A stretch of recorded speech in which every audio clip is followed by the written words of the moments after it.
I never believed in ghosts, at least not until we moved into that house by the river. My wife Anna and I were excited about our new home, a cozy cottage overlooking crystal clear waters and surrounded by leafy trees. It was the perfect place to start our life together. On the first night, while we were unpacking the boxes, I heard a distant sound. "Anna, did you hear that?" I asked. She shook her head, concentrating on organizing the books on the shelf.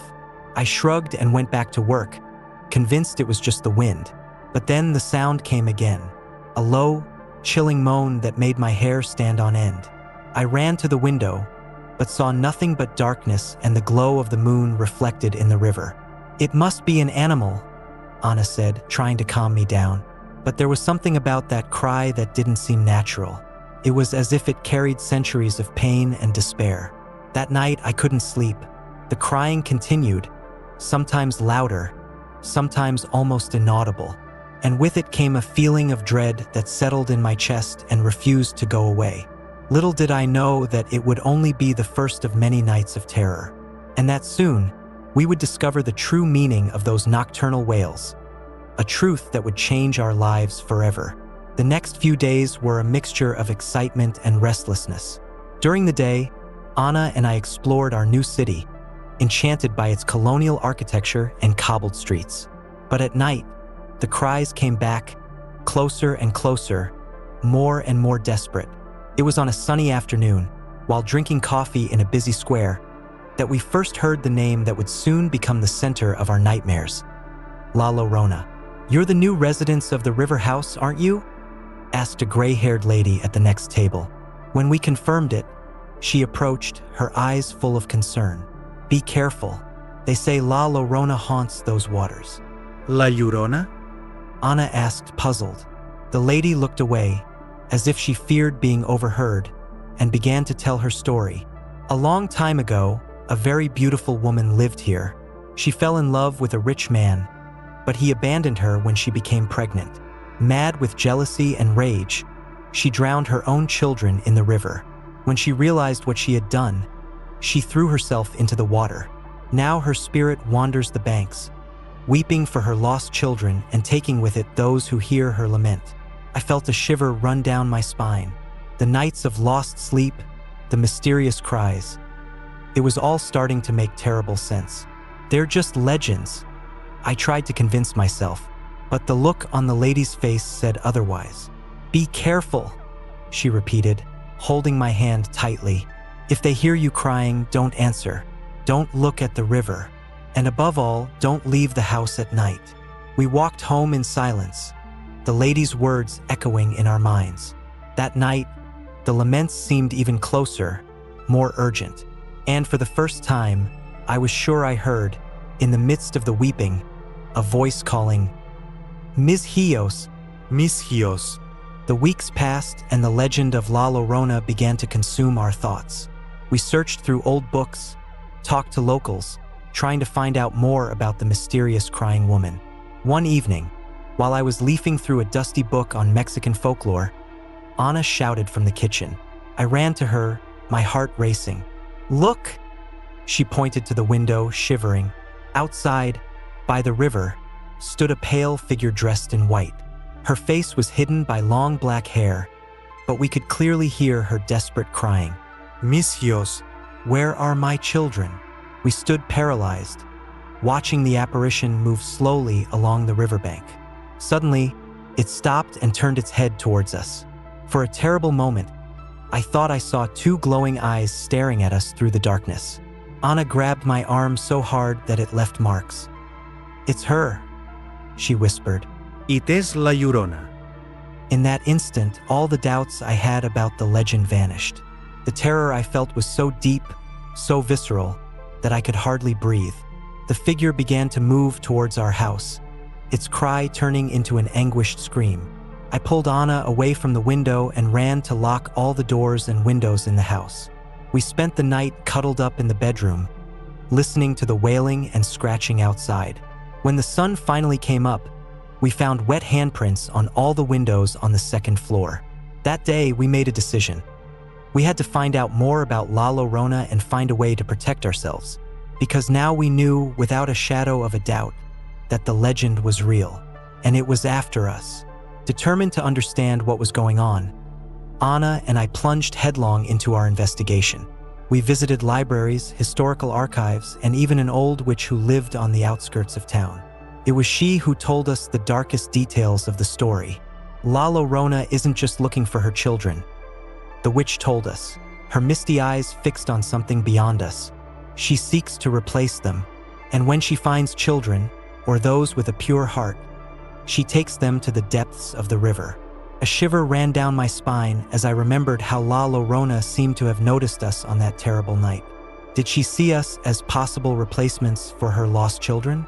The witch gave us an amulet of protection, a small pouch full of herbs and bones that smelled of incense and something more ancient. This will keep her away, she assured us, but be careful.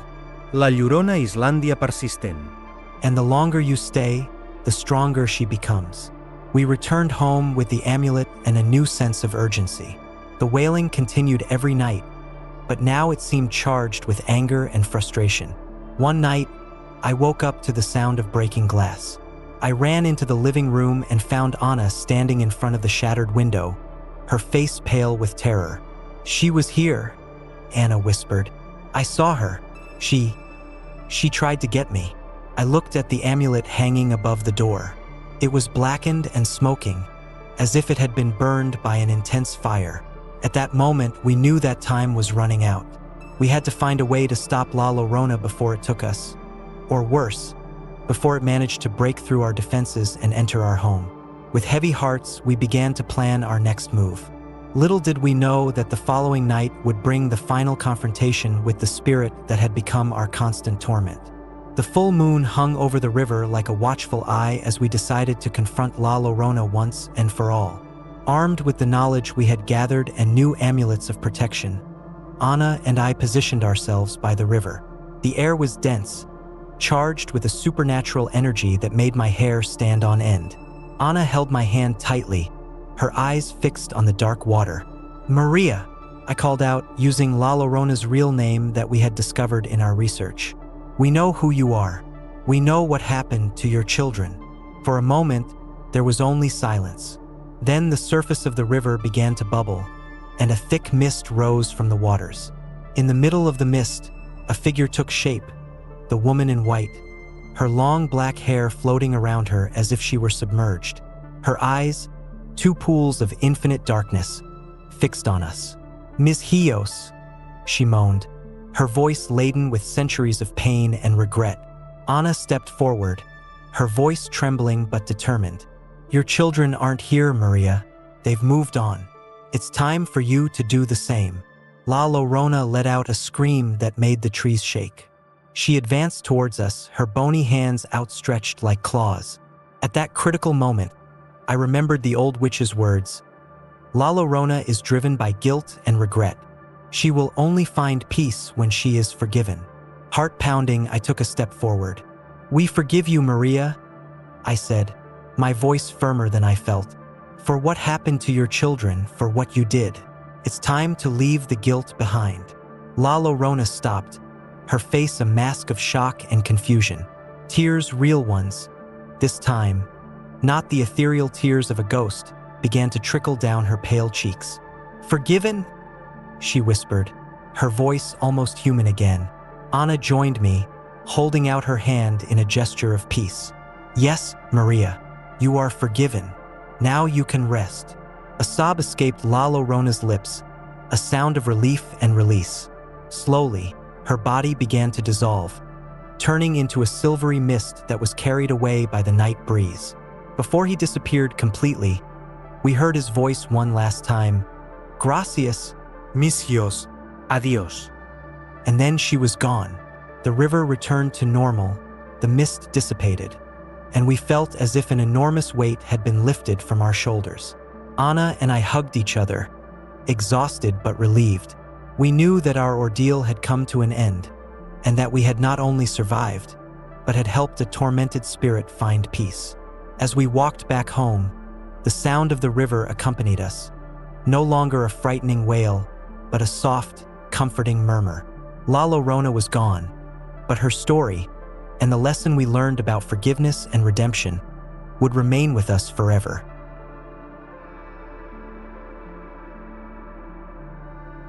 I never should have agreed to this trip, but when my best friend Jake called with an excited, "Dude, winter camping, it'll be epic," how could I say no? That's how I found myself in a car with Jake, his girlfriend Sarah, and our mutual friend Mike, driving north into the vast Canadian wilderness. The further we went, the more the world turned into a white blanket of snow and towering pines. "This is going to be amazing," Sarah said, her eyes sparkling with adventure. "Just us, the mountains, and the stars. If only we knew what was really waiting for us in those woods." As we set up camp that first evening, I couldn't shake an uneasy feeling. The forest was too quiet. No birds, no rustling of animals. Just an eerie stillness that seemed to watch our every move. That night, huddled around the campfire, Mike told us about the legend of the Wendigo. "It's a spirit of hunger and winter," he said, his voice low. "They say it possesses people, driving them to cannibalism. And once you've tasted human flesh, you become a Wendigo yourself, a monster always hunting for its next meal." We laughed it off, but I noticed how Sarah edged closer to Jake, and how Mike's eyes darted nervously to the darkness beyond our fire. As I crawled into my tent that night, a sound echoed through the trees, a howl that was almost human, but not quite. I told myself it was just the wind. I was wrong, so terribly wrong. Little did I know, that sound was just the beginning of a nightmare that would push us to the very edge of sanity and survival. A nightmare that would make us question everything we thought we knew about ourselves and each other. Because in these woods, something was watching us. Hungry, waiting, and it was about to make its move. The next morning dawned bright and cold. We laughed off our night fears over hot coffee and plans for the day's hike. But as we trekked deeper into the forest, that uneasy feeling returned, settling in the pit of my stomach like a lead weight. It started with small things. A shadow glimpsed from the corner of my eye, the crack of a branch when nothing was there, and always that oppressive silence, as if the entire forest was holding its breath. "Guys," Sarah said suddenly, stopping in her tracks, "do you smell that?" We all paused, sniffing the air. There was a faint, sickly sweet odor on the wind, like rotting meat. "Probably just a dead animal," Jake said with forced cheerfulness. But the look we exchanged told me he was as unsettled as I was. As the day wore on, the smell grew stronger, and then we found the tracks. At first, we thought they were bear prints, but they were too large, the shape all wrong. 5 toes, almost like a human hand, but grotesquely elongated. And the stride, whatever made these, was walking on 2 legs. "This isn't funny, guys," Sarah said, her voice trembling. "If this is a prank, stop it now." But we were all staring at those tracks with the same mix of confusion and growing dread. That's when we heard it again, that almost human howl, closer this time. Much closer. "We need to get back to camp," Mike said, his face pale. "Now." We practically ran back, the feeling of being watched intensifying with every step. As we burst into the clearing where we'd set up our tents, we stopped short. Our campsite was in shambles.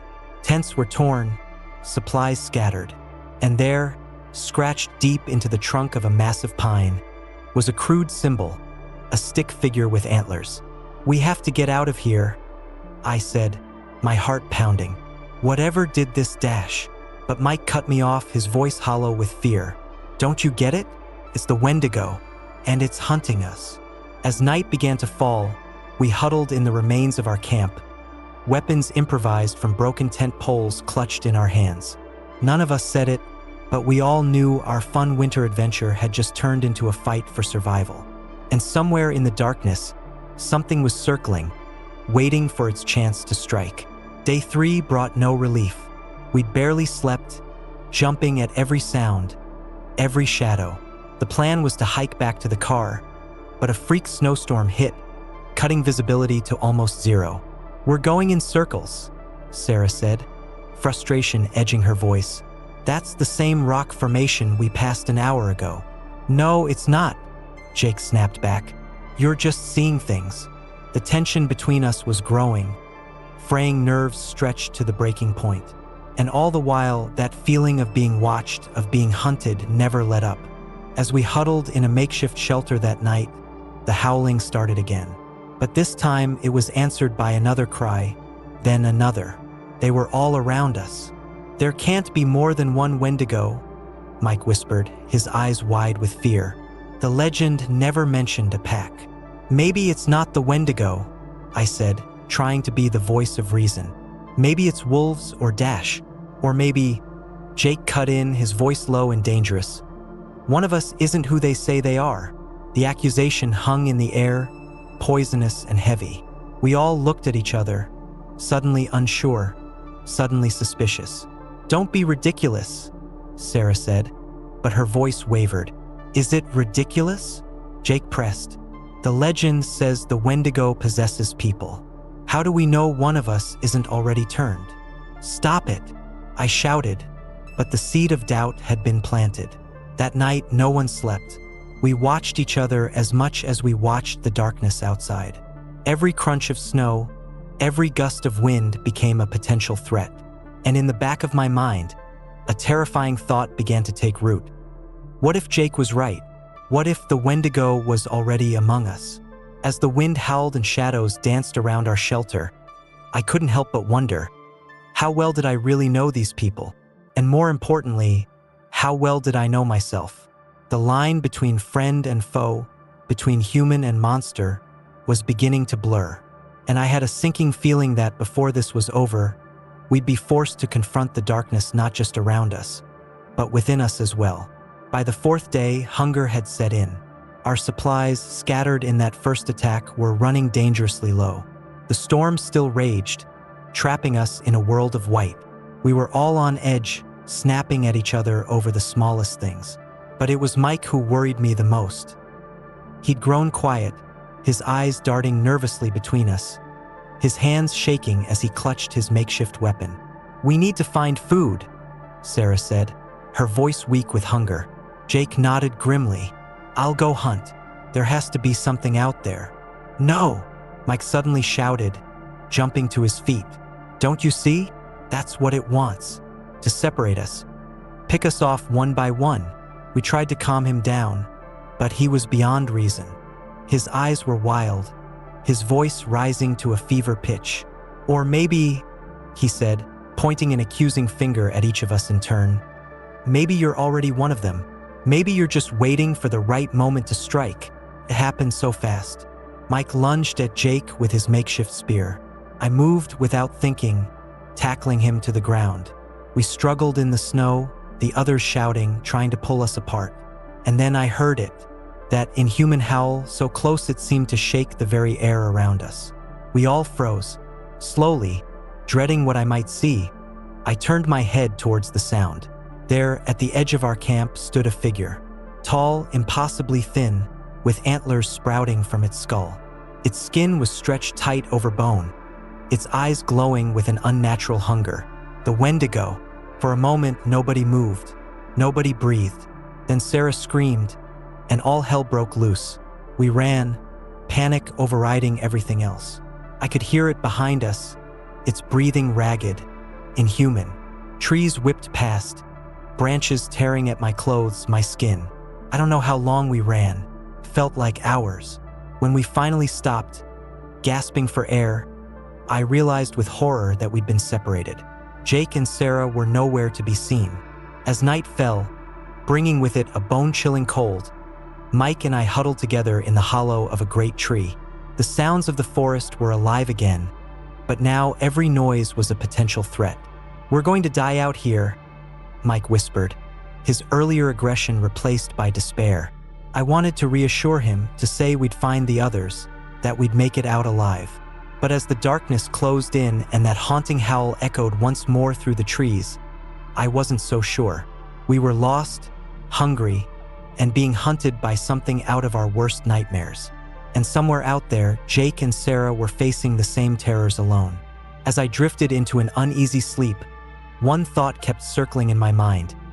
In this fight for survival, how far would we go? And at what point does the monster stop being the thing chasing you and start being what you've become in order to survive. Dawn broke on the 5th day, pale and unforgiving. Mike and I set out to find Jake and Sarah, the urgency of our mission overshadowing even our fear of the Wendigo. The forest seemed different now, less silent, more alive, but not in a good way. Eyes watched us from the shadows. Whispers echoed just at the edge of hearing. "We're close," Mike said suddenly, pointing to a set of tracks in the snow. Human tracks. We followed them to a clearing, hope rising in my chest. But what we found there stopped us cold. Jake was huddled over something, his back to us. He was making strange, wet sounds. "Jake!" I called out, my voice shaking. He turned and I stumbled back in horror. His face was smeared with blood, his eyes wild and feral. At his feet lay Sarah, or what was left of her. "I had to," Jake said, his voice a raspy growl. "So hungry, so cold." She understood. She said it was okay. Mike retched beside me. Couldn't move, couldn't think. This couldn't be real. Jake stood, moving towards us with an unnatural grace. "Join us," he said, smiling with blood-stained teeth. "It's the only way to survive out here, to become one with the spirit of winter and hunger." That's when I saw it. Behind Jake, emerging from the trees like a nightmare-given form, was the Wendigo. But it wasn't attacking. It was waiting, watching, almost proud. I understood then. The Wendigo hadn't been hunting us. It had been hurting us, pushing us to this moment, this choice. Mike screamed and ran. I wanted to follow, but I couldn't leave Jake. "Not like this. Jake, please," I begged. "This isn't you. Fight it."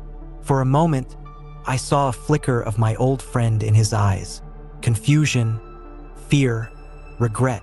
But then it was gone, replaced by that primal hunger. He lunged at me inhumanly fast. We fell to the ground, wrestling in the blood-stained snow. I felt his teeth snap near my throat and knew that if they connected, I'd be lost too. With a strength born of desperation, I pushed him off and scrambled to my feet. Jake snarled, crouching to spring again. Behind him, the Wendigo watched, its antlered head cocked in what almost seemed like curiosity. I had a choice to make. Terrible, impossible choice. I'm not proud of what I did next. But as Jake leapt at me, as I saw the friend I'd known disappear completely behind those hunger-crazed eyes, I acted on instinct. My makeshift spear found its mark. Jake fell, a look of shock and then relief spreading across his face. "Thank you," he whispered, sounding like himself again for one last moment. Then he was gone. I turned to face the Wendigo, expecting it to attack. But it just stood there, watching me with those glowing eyes. Then slowly it nodded, as if in approval, as if I'd passed some test. It turned and melted back into the forest, leaving me alone with the consequences of my actions. I don't know how I found my way out of those woods. The next days were a blur of cold and hunger and grief. When I finally stumbled onto a road, when I was finally rescued, I couldn't explain what had happened. Who would believe me? They never found Jake or Sarah's bodies. Or Mike.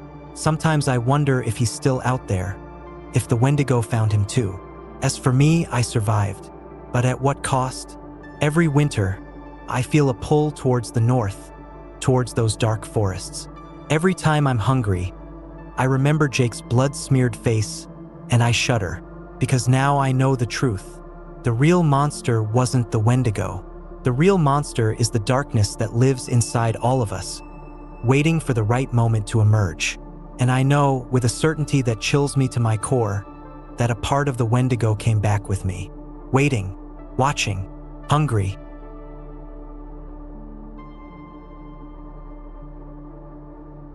Have you ever had that feeling where your heart races, your palms sweat, and you know you're about to do something incredibly stupid? That's exactly how I felt standing at the edge of the Whispering Woods.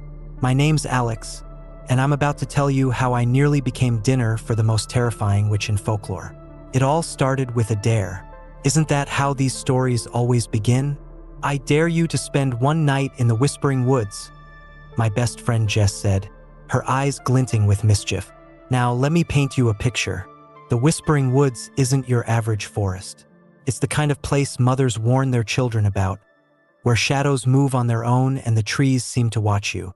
Legend has it that deep within these woods lives Baba Yaga, a witch who feasts on lost travelers, especially foolish teenagers.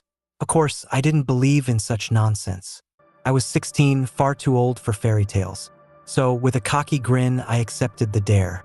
"You're on?" I said, trying to ignore the cold finger of fear tracing my spine. As I packed my backpack that evening, my younger sister Katie watched me with wide eyes. "You can't go in there, Alex," she whispered. "What if the witch gets you?" I ruffled her hair, playing it cool. "There's no such thing as witches, squirt. I'll be back before you know it." If only I had listened to her. As the sun began to set, I stood at the forest's edge. The trees loomed before me, their branches reaching out like gnarled fingers. A gust of wind rushed past, and I swear I heard it whisper, "Turn back," but I couldn't. My pride wouldn't let me. So, with a deep breath, I stepped into the whispering woods. Little did I know, those first steps would lead me into a nightmare straight out of a twisted fairy tale. A nightmare where every shadow held a threat, every sound a warning. And somewhere in the depths of those woods, something ancient and hungry was stirring, awakened by the presence of fresh, young prey. Me. The further I ventured into the whispering woods, the more I regretted my decision.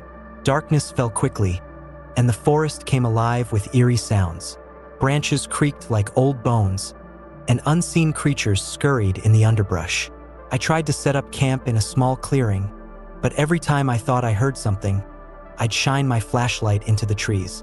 Nothing, just shadows and mist. As I huddled in my sleeping bag, I couldn't shake the feeling of being watched. The trees seemed to lean in, their branches forming a cage above me. And always there was that whispering. "Just the wind," I told myself. But wind doesn't form words, does it? "Come closer, closer." I must have dozed off because the next thing I knew, I was jolted awake by a blood-curdling screech. My heart pounding, I scrambled out of my sleeping bag and looked around wildly.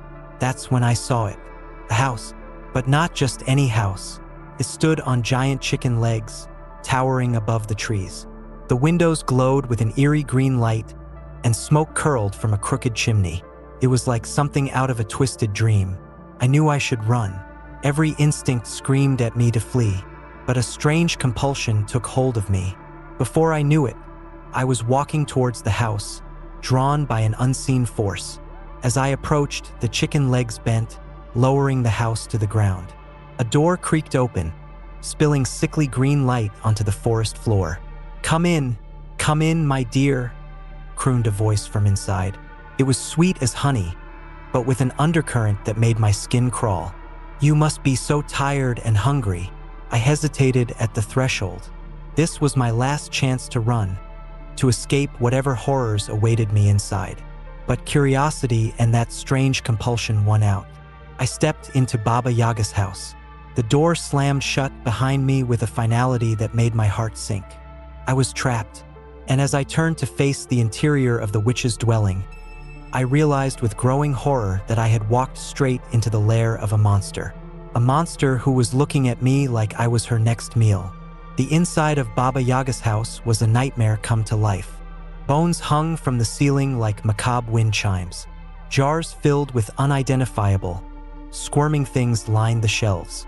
And there, in the center of it all, sat Baba Yaga herself. She was nothing like the witches in storybooks. Her skin was pale as moonlight, stretched tight over sharp bones. Her teeth, when she smiled, were filed to points. But it was her eyes that terrified me most, black as pitch, with pinpricks of hungry light. "Welcome, child," she cackled, her voice like rustling leaves. "It's been so long since I've had a visitor, and such a plump, juicy one at that." I backed away, my heart hammering. I'm sorry. I shouldn't be here. I'll just go dash." But when I turned, there was no door. Just more walls, more bones, more horror. Baba Yaga's laughter filled the room. "Oh, but you can't leave now. You're my guest. Or perhaps, my dinner." I've never been so scared in my life. But something in me, some spark of defiance, refused to give up. "Wait," I cried. What if we made a deal?" The witch's eyes gleamed with interest. "A deal? Oh, I do love games. What do you propose, little morsel?" Thinking quickly, I said, "Give me 3 tasks. If I complete them all by sunrise, you let me go. If I fail even one, well," I swallowed hard, "then I'm yours." Baba Yaga considered this, tapping her long, claw-like nails against her chin. "Very well," she finally said. 3 tasks by sunrise, but be warned, child, I don't play fair." With a wave of her hand, the house began to change. Walls shifted, rooms appeared and disappeared. I found myself in a vast kitchen, with Baba Yaga's voice echoing around me. "Your first task, sort these grains by midnight. Every poppy seed, every millet grain, every lentil. One mistake and you fail." Before me appeared an enormous pile of mixed grains. There had to be millions of them. It was an impossible task. But as I stared at the mountain of grains, feeling despair creep in, I remembered something my grandmother once told me about the Baba Yaga stories. Sometimes, her voice whispered in my memory, "The forest itself will help those pure of heart." It was a long shot, but I had nothing to lose. I opened the kitchen window and whispered into the night, "Please, if anyone can hear me, I need help." For a long moment, nothing happened. Then, carried on a breeze, came the soft sound of wings. Hundreds of tiny birds flew in through the window, their wings stirring up the grains. To my amazement, they began sorting the seeds with their beaks, working with incredible speed. I joined in, my fingers flying as I separated grain from grain. As midnight approached, the last seed was sorted. The birds vanished as quickly as they had appeared, leaving me alone in the kitchen. Baba Yaga materialized, her face twisted in a scowl. "Clever child," she hissed. "But let's see how you handle this." The kitchen dissolved, replaced by a dense forest. In the distance, I could see a glowing flower. "Bring me that flower before the moon sets," Baba Yaga's voice echoed. "But be warned, the path is treacherous and the forest is hungry." I set off, my heart pounding. The forest was alive with shadows, branches reaching out to grab me. More than once, I nearly fell into hidden pits or got tangled in thorny vines. As I neared the flower, I heard a soft weeping. There, trapped in a tangle of thorns, was a small, fox-like creature. Its leg was caught, blood matting its fur. Every instinct told me to keep going, to get the flower before time ran out. But I couldn't leave the poor thing suffering. I carefully freed the creature, using strips torn from my shirt to bandage its wound. It looked at me with intelligent eyes, then darted into the undergrowth. With precious minutes lost, I rushed to the flower. But as I reached for it, the ground gave way beneath me. I was falling, tumbling into darkness, and landed softly on a bed of leaves. The fox creature stood before me, the glowing flower in its mouth. It dropped the bloom into my hand and vanished. Baba Yaga appeared, fury etched on her face. "You may have passed 2 tests, but the 3rd will be your doom." The forest faded, replaced by a single room with 2 doors. Between them stood Baba Yaga, a cruel smile on her lips. "Your final task, child. Behind one of these doors lies freedom. Behind the other, a fate worse than death. Choose wisely." I stared at the doors, identical in every way. There was no clue, no hint as to which was the right choice. As dawn's first light began to creep through the windows, I knew I had to make a decision. But how could I possibly choose? With time running out and Baba Yaga's hungry eyes upon me, I reached for a door handle, praying I was making the right choice. My hand hovered between the 2 doors, indecision paralyzing me. Baba Yaga's cackle filled the air, growing louder as the first rays of sunlight crept closer. Suddenly, a whisper of wind brushed my ear. "Neither door," it seemed to say. I froze, my mind racing. Neither door? But then how? And that's when I saw it. A 3rd option, one that had been there all along but hidden by magic and fear. The window. Without hesitation, I turned and ran, leaping through the glass just as the sun crested the horizon. I heard Baba Yaga's scream of rage as I fell, tumbling through branches and leaves. I hit the ground hard, the breath knocked out of me. For a moment, I lay there, expecting bony hands to grab me at any second. But nothing happened. Slowly, I opened my eyes. I was lying on the forest floor, my backpack beside me, exactly where I had made camp the night before. Had it all been a dream?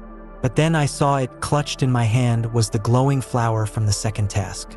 And my shirt was still torn from where I'd bandaged the fox creature. It had been real, all of it. I scrambled to my feet and ran, not stopping until I burst out of the whispering woods and into the familiar streets of my town. Jess was waiting for me, her face pale with worry. "Alex, where have you been?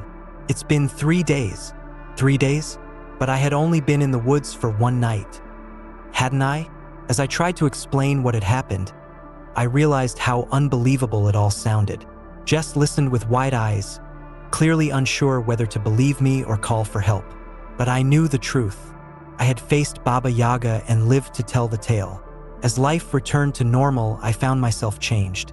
I was more cautious, yes, but also more aware of the magic and mystery that exists just beyond our everyday world.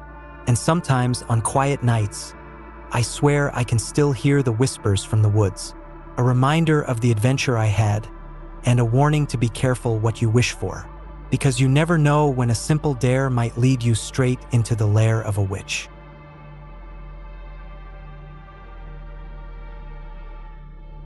Have you ever heard a sound that chilled you to your very core? A sound so haunting, so terrifying, that it made your blood run cold and your heart skip a beat? I have, and let me tell you, it's not something you ever forget. My name is Siobhan, and I'm about to tell you a story that will make you question everything you thought you knew about life, death, and the shadows that lurk in between. It all started on a crisp autumn evening in rural Ireland. Our family had lived in the old O'Brien farmhouse for generations, nestled in the rolling green hills far from the bustle of the city. It was a peaceful life, or so I thought. That night, as the sun dipped below the horizon, painting the sky in hues of orange and purple, I sat by the fireplace, listening to my grandmother tell stories of the old ways. My younger brother, Liam, was curled up beside her, his eyes wide with wonder.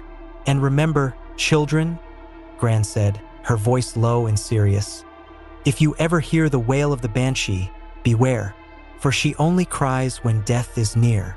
I rolled my eyes, too old for such superstitions, or so I thought.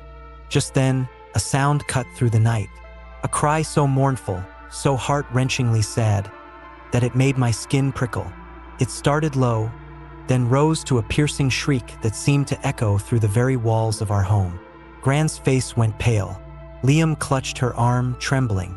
"What was that?" he whispered. But we all knew. Deep down, we knew.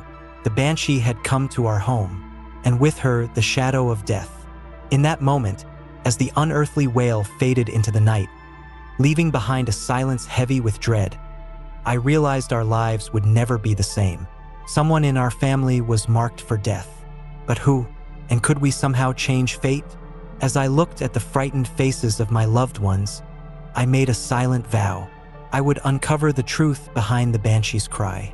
I would find a way to save my family.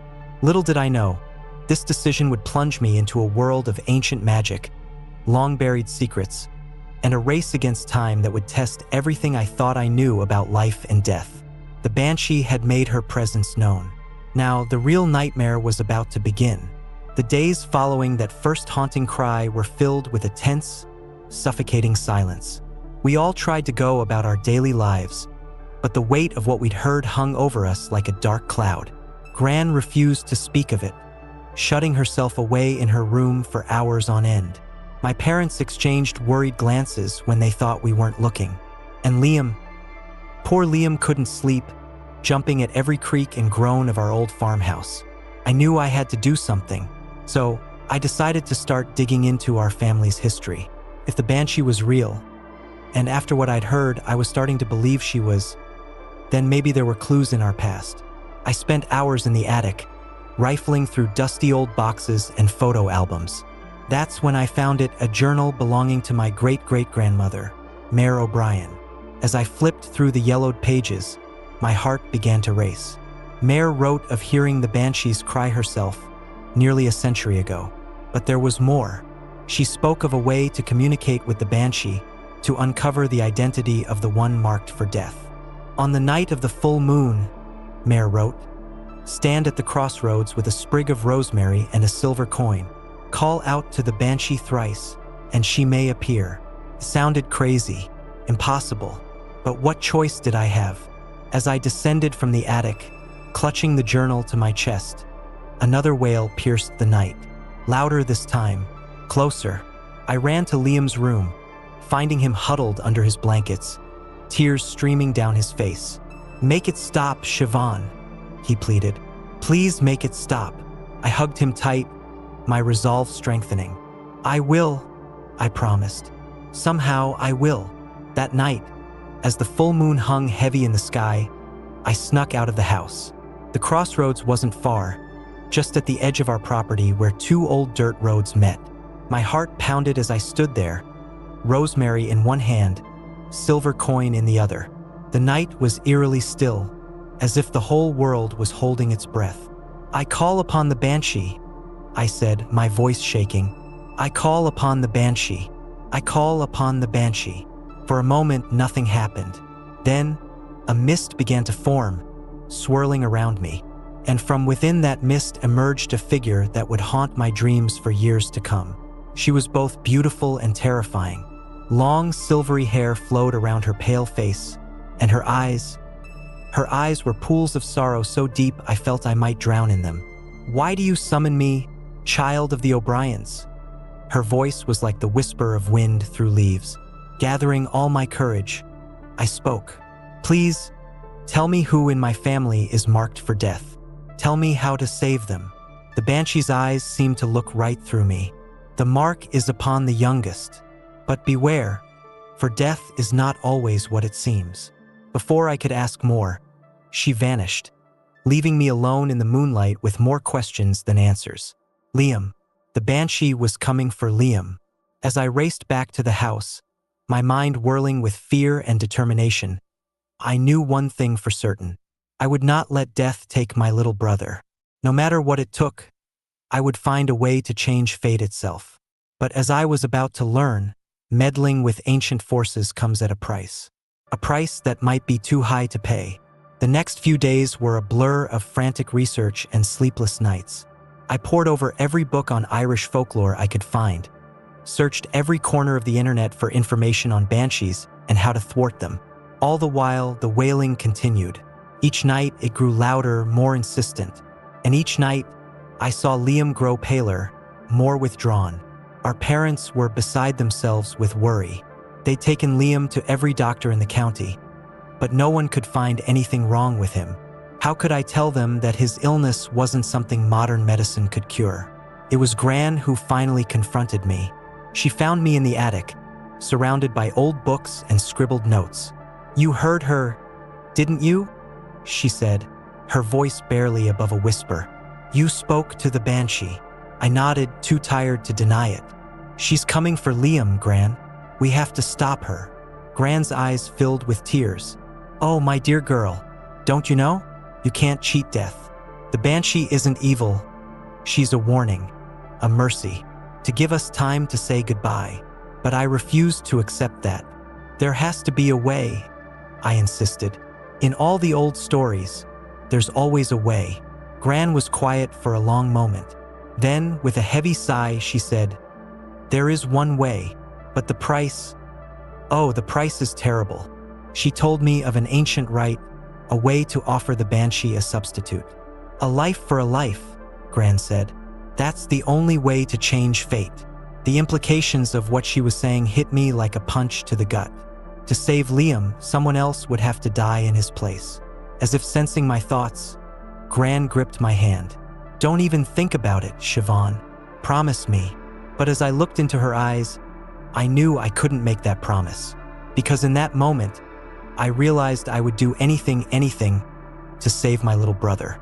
That night, as the banshee's wail echoed through the hills, Louder than ever before, I made my decision.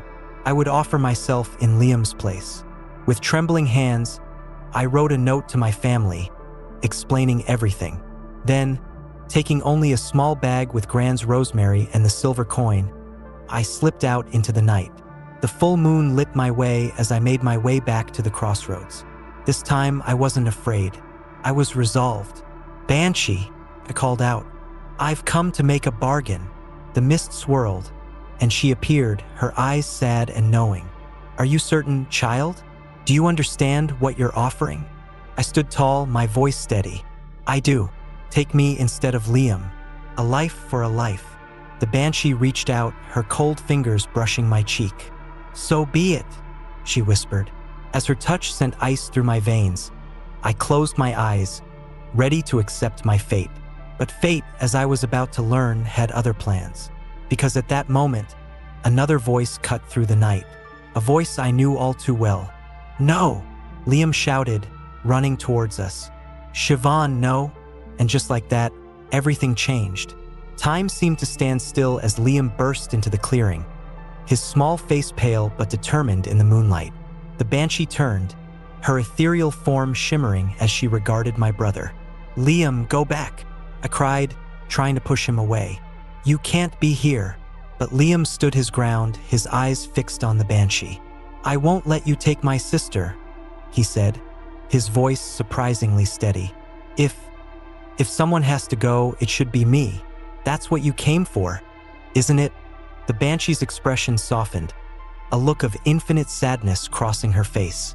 "Brave child," she murmured, "but you misunderstand. I do not take lives. I merely herald their passing." Confusion washed over me. But you said the mark was on the youngest. You came for Liam." The Banshee shook her head, her silver hair flowing like water. "The youngest of the old blood, child. The last of a line far older than you know." And then, with a sinking feeling, I understood. I turned to see Gran standing at the edge of the clearing, leaning heavily on her cane. "It's time, isn't it?" Gran said, her voice calm and resigned. The Banshee nodded. "You've known for a while, Margaret O'Brien, the last of the true seers." Tears welled in my eyes as the truth hit me. It had never been about Liam. The Banshee had come for Gran all along. Gran approached us, her steps slow but steady. "I'm sorry I didn't tell you, my dears. I hoped I could spare you this pain a little longer. But Gran," Liam sobbed, "we don't want you to go." She knelt down, pulling both of us into a tight embrace.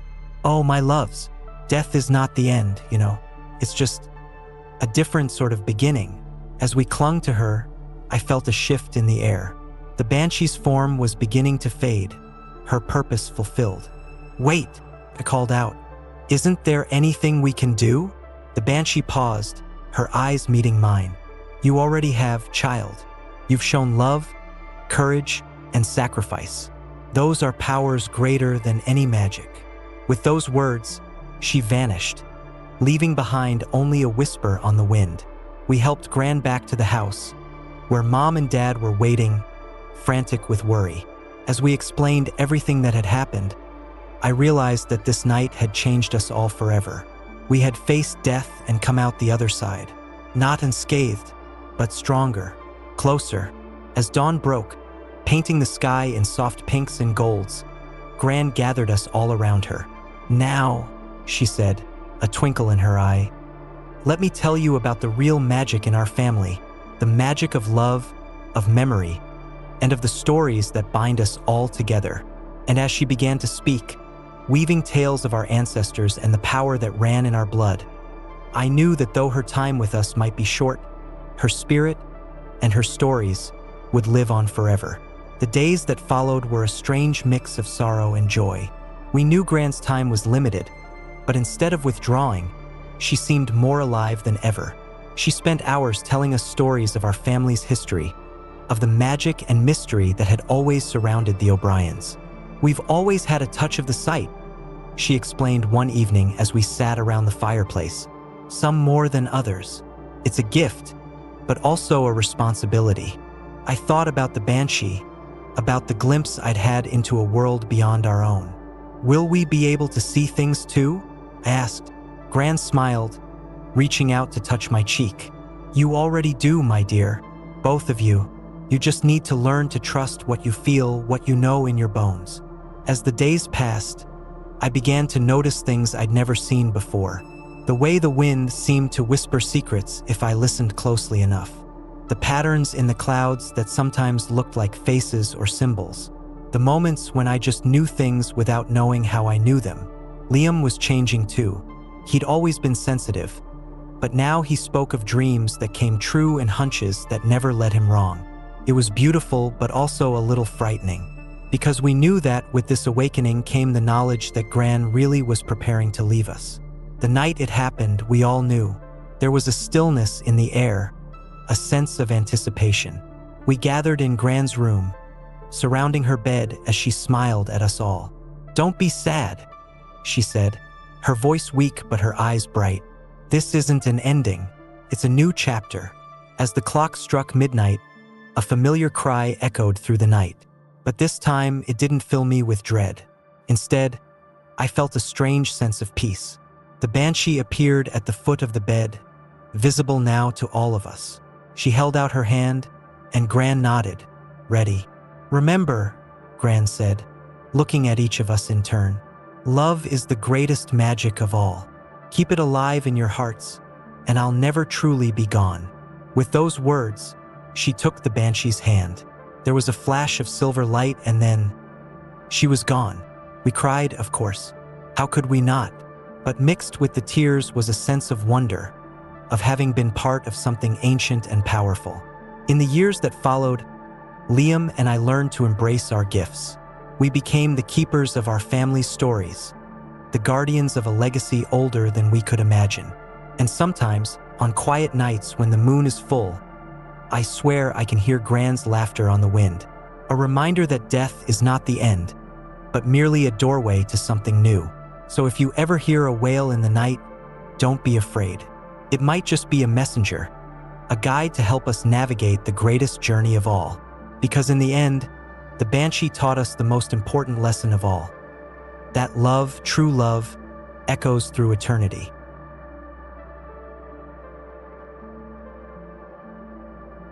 Have you ever felt like you were being watched? That prickling sensation on the back of your neck, the sudden chill that runs down your spine? I used to think it was just my imagination. Now I know better, because sometimes the things watching us from the shadows are all too real. My name is Hero, and I'm about to tell you a story that will make you think twice about walking alone at night. A story about a vengeful spirit, a decades-old mystery, and a race against time that nearly cost me everything. It all started on a crisp autumn evening. I was walking home from cram school, taking my usual shortcut through the old train station. The place had been abandoned for years, its rusted tracks and crumbling platforms a testament to forgotten dreams of progress. As I hurried through the empty station, the setting sun casting long shadows across the ground, I heard it, a sound that would haunt my nightmares for weeks to come. Teek, teek, teek. It was like nails on a chalkboard, a scraping, dragging sound that echoed through the empty space. I froze, my heart pounding in my chest. Teek, teek, teek. It was getting closer. Slowly, I turned around. What I saw next, I'll never forget. There, at the far end of the platform, was a figure, a woman or what was left of one. Her long black hair hung in tangled sheets around her face, and her eyes, God, her eyes were filled with such hatred, such pain. But it was her body that made me want to scream. She had no legs, just a torso that ended abruptly at the waist, dragging itself along the ground with pale, twisted hands. Teek, teek, teek. She was coming for me, fast. I ran. I ran like I'd never run before, my feet pounding against the concrete, my lungs burning. I could hear her behind me, that terrible scraping sound getting closer and closer. Just as I felt cold fingers brush against my ankle, I burst out of the station and onto the busy street. The sounds of traffic and people washed over me, and when I looked back, the ghost was gone. But I knew, deep in my bones, that this wasn't over. Because as I'd fled, I'd heard her voice, a whisper filled with malice and promise. Find me or join me. I stumbled home, my mind reeling. Who was she? What did she want? And why me? Little did I know, I had just become entangled in a web of secrets and revenge that stretched back decades. And if I couldn't unravel it in time, I'd become the next victim of the spirit known as Teke Teke. So, are you ready to dive into a world where the line between the living and the dead blurs? Where old grudges never die, and the past refuses to stay buried? Hold on tight, because this is just the beginning of a nightmare that's all too real. Sleep didn't come easy that night. Every time I closed my eyes, I saw her, the ghost with no legs, her face contorted in rage, and always that terrible sound, teek, teek, teek. The next morning, I stumbled into school, dark circles under my eyes and my mind still reeling from what I'd seen. That's when I overheard a conversation that made my blood run cold. Did you hear? They found another one last night, cut clean in half at the waist. They're saying it's the curse of Teke Teke. I whirled around to face my classmates, Yuki and Kenji. What did you just say? They looked at me, surprised by my intensity. Yuki lowered her voice. It's this urban legend. They say there's a ghost of a woman who was cut in half by a train. Now she roams around, looking for victims. If you see her, you have only 3 days to break the curse, or what? I asked, even though I dreaded the answer. Kenji made a slicing motion across his waist. She gets you, cuts you in half just like she was. They say that's why she makes that sound. Teke Teke. It's her hands dragging her body along. My mind was spinning. 3 days. I had seen her last night, which meant Earth to hero. Yuki waved her hand in front of my face. You look like you've seen a ghost. Don't tell me you actually believe this stuff. I forced a laugh, trying to keep my voice steady. Of course not. Just didn't sleep well last night. But as I sat through my classes that day, I couldn't focus on anything. All I could think about was the ticking clock. 3 days to break a curse I didn't understand. 3 days to save my life. After school, I raced to the library. If this was real, and after what I'd seen, I couldn't deny it anymore. Then there had to be more information somewhere. I spent hours poring over old newspapers, local history books, anything I could find. And slowly, a story began to emerge. 50 years ago, a young woman named Akiko had died at the old train station. The official report said it was an accident. She had fallen onto the tracks. But there were whispers of foul play, of a scorned lover and a deadly confrontation. As I read, I felt a chill run down my spine, because there, in a grainy black and white photo, was a face I recognized. Kiko, the woman who would become Teke Teke. Just then, my phone buzzed. A text from an unknown number. Time is running out. Find the truth, or join me in eternity. I looked up, my heart pounding. And there, just for a second, I swore I saw a figure at the end of the book stacks. A figure dragging itself along the floor. Teke, Teke, Teke. I ran from the library, clutching my notes. The sun was setting, casting long shadows across the streets. And in those shadows, I felt eyes watching me. Hungry eyes, vengeful eyes. I had 2 days left to solve a mystery 5 decades old. 2 days to uncover the truth about Akiko's death and break the curse of Teke Teke. Because if I failed, I knew without a doubt that I'd become her next victim. Another body cut in half. Another soul trapped in endless torment. The race was on, and the stakes?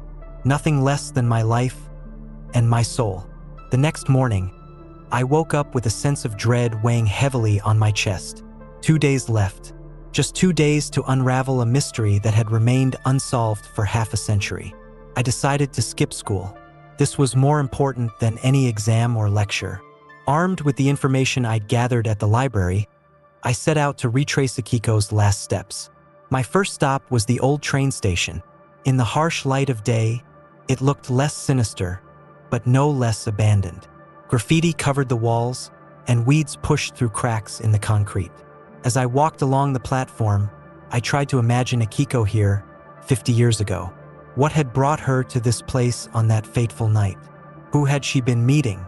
That's when I noticed something odd. In one corner of the platform, partially hidden by overgrown bushes, was a small shrine. Fresh flowers lay at its base. I pushed aside the foliage for a closer look. There, on a faded photograph, was Akiko's face. Beneath it, a simple inscription: "Forgive us. We failed you." My heart raced. This was the first real clue I'd found. Someone knew something about what had happened here. Someone was still keeping Akiko's memory alive. As I studied the shrine, I heard a voice behind me. "You shouldn't be here, young man." I spun around to see an elderly woman watching me. Her eyes narrowed with suspicion. "I'm sorry," I said quickly. I'm trying to find out what happened to Akiko. It's important." The woman's expression softened slightly. "Akiko? Now that's a name I haven't heard in a long time. Why would a boy like you be interested in such an old tragedy?" I hesitated, then decided to take a chance. "Because I've seen her ghost, and I think she wants me to uncover the truth about what happened to her." I expected the woman to laugh, to tell me I was crazy. Instead, she paled, crossing herself quickly. "So it's true," she whispered. "The curse is real." Over the next hour, the woman, who introduced herself as Mrs. Tanaka, told me what she knew. She had been Akiko's best friend in high school. "Akiko was in love," Mrs. Tanaka said, her eyes distant with memory. "But her family didn't approve. They arranged a marriage for her with a wealthy businessman. The night she died, she was supposed to be meeting her lover here. They were planning to run away together. But something went wrong," I prompted. Mrs. Tanaka nodded, tears in her eyes. "I don't know exactly what happened, but the next morning they found her body on the tracks. They said it was an accident, but you never believed that," I finished. "No," she said quietly. "I always suspected her fiancé found out about her plans to leave. He was a powerful man with friends in high places. The investigation was closed too quickly, too neatly." As Mrs. Tanaka spoke, I felt a chill run down my spine, not just from the story, but from a presence I felt growing stronger. The air around us seemed to grow colder, and I could have sworn I heard a faint sound in the distance. Teek, teek, teek. Mrs. Tanaka must have sensed it too, because she suddenly gripped my arm. "You need to be careful, boy. If what you say is true, if Akiko's spirit is still trapped here, she won't rest until the truth comes out. And there are people who would still prefer that truth stay buried." As if to emphasize her point, a gust of wind blew through the station, scattering the flowers at the base of the shrine. In the swirling petals, for just a moment, I thought I saw a face. Akiko's face, twisted with rage and sorrow. I left the station with more questions than answers, but also with a growing sense of purpose. Akiko hadn't been the victim of a simple accident. She had been murdered, and her killer had never faced justice.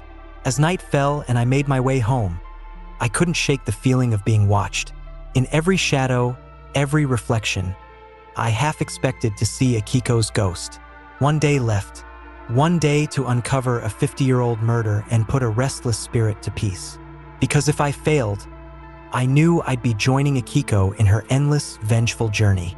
Another victim of the curse of Teke Teke. The clock was ticking, and somewhere in the darkness, I could hear the sound drawing ever closer. Teek, teek, teek.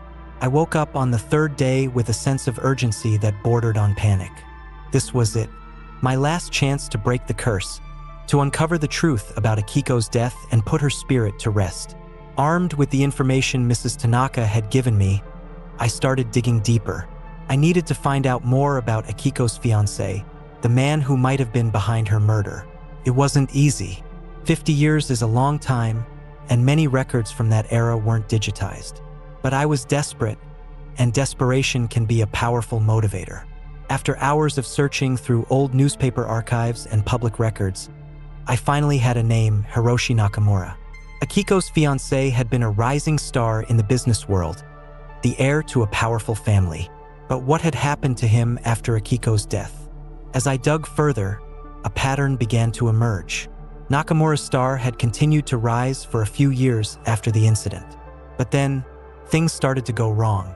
Failed business deals, mysterious accidents, and finally, a complete disappearance from public life. The last mention I could find of him was from 20 years ago. A small obituary tucked away in the back pages of a local newspaper. Hiroshi Nakamura, dead at 55. The cause? A fall onto the train tracks. My blood ran cold. Couldn't be a coincidence. As I sat there, piecing together this decades-old puzzle, I felt the temperature in the room drop. The hair on the back of my neck stood up, and I knew, without turning around, that I wasn't alone. "Akiko," I said softly, my heart pounding. "I know what happened to you. I know who was responsible." I slowly turned to face her. She was there, at the edge of the room, her ghostly form flickering like a candle flame. Her eyes, once filled with rage, now held a glimmer of something else. "Hope? He's gone," I continued. "Nakamura. He died the same way you did. Was that your doing?" Akiko's form seemed to waver, and for a moment, I saw not the terrifying ghost, but the young woman she had once been. Scared, heartbroken, betrayed. She nodded, a single tear sliding down her translucent cheek. "But it wasn't enough, was it?" I asked, understanding dawning. "You're still here, still angry, still in pain." Akiko's form solidified again, her eyes darkening. She began to move towards me, her hands dragging her along the floor. Teek, teek, teek. I stood my ground, though every instinct screamed at me to run. "I can help you, Akiko. I can tell your story. I can make sure everyone knows the truth about what happened to you."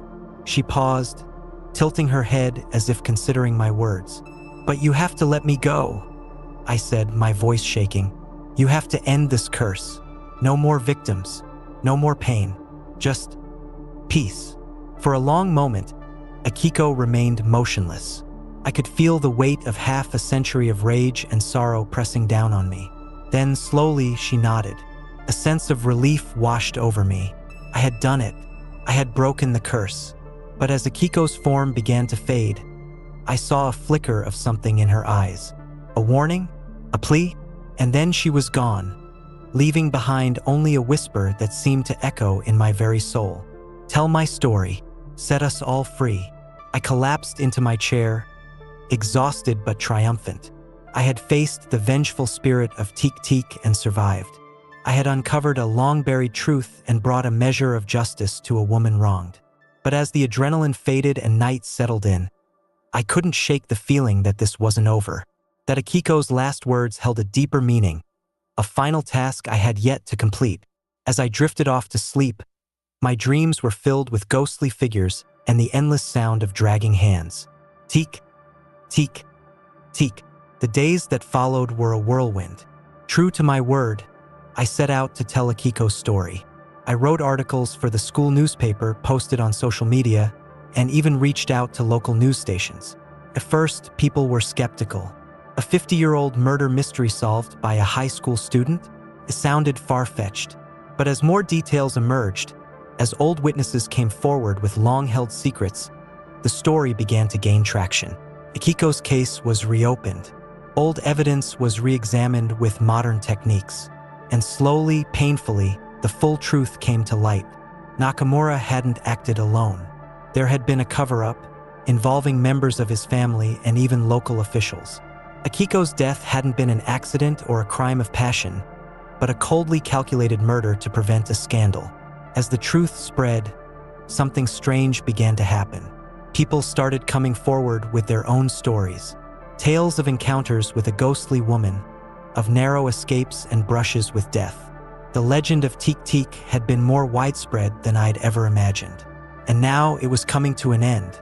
One night, about a month after my encounter with Akiko's ghost, I found myself drawn back to the old train station.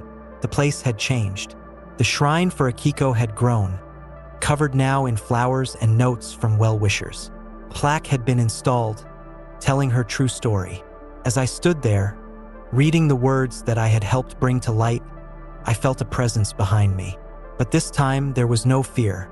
I turned to see Akiko, not the vengeful spirit, but the woman she had been. Young, beautiful, and finally at peace. "Thank you," she said, her voice like a whisper on the wind. "You've done more than just tell my story. You've set us all free." I looked at her, confused. "Us?" Akiko smiled sadly and gestured behind her. To my amazement, I saw other figures emerging from the shadows. Ghostly forms, some missing legs, others with different injuries. All of them victims of the curse.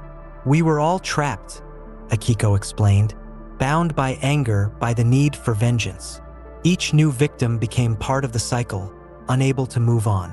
I felt a chill run down my spine as I realized the true scope of what I'd done. It wasn't just Akiko I'd helped. It was all of them. "But now," she continued, "thanks to you, the truth is out. Justice, even if delayed, has been served. We can finally rest." As I watched, the spirits began to fade, their faces peaceful for the first time in decades. Akiko was the last to go. Before she disappeared, she reached out, her hand passing through mine in a gesture of gratitude. "Remember," she said, her voice growing faint, "the past may haunt us, but it's the living who have the power to set things right." And then she was gone. The station was quiet, the air still, but it no longer felt oppressive or haunted. Instead, there was a sense of closure, of a long-standing wrong finally being put right. As I left the station that night, I felt changed. I had faced a terrifying urban legend and discovered the very human tragedy at its core. I had helped bring justice to the dead and peace to the living. The story of Teke Teke would live on, but no longer as a tale of vengeance and horror. Now, it would be a reminder of the power of truth, of the importance of facing the past and righting old wrongs. I still sometimes hear the sound in my dreams. Teke, Teke, Teke, but it no longer fills me with dread. Instead, it reminds me of the difference one person can make, of the power of compassion and determination. So the next time you hear a strange sound in the night or feel like you're being watched, remember, not all ghosts are looking for vengeance. Sometimes, they're just looking for someone brave enough to listen to their story and help them find peace. As for me, I've developed a reputation as something of a ghost hunter. People come to me with their strange encounters, their unsolved mysteries, and I listen because I know now that every ghost story, every urban legend, might have a kernel of truth at its core. A truth that's waiting to be uncovered. And who knows, maybe the next story I unravel will be yours.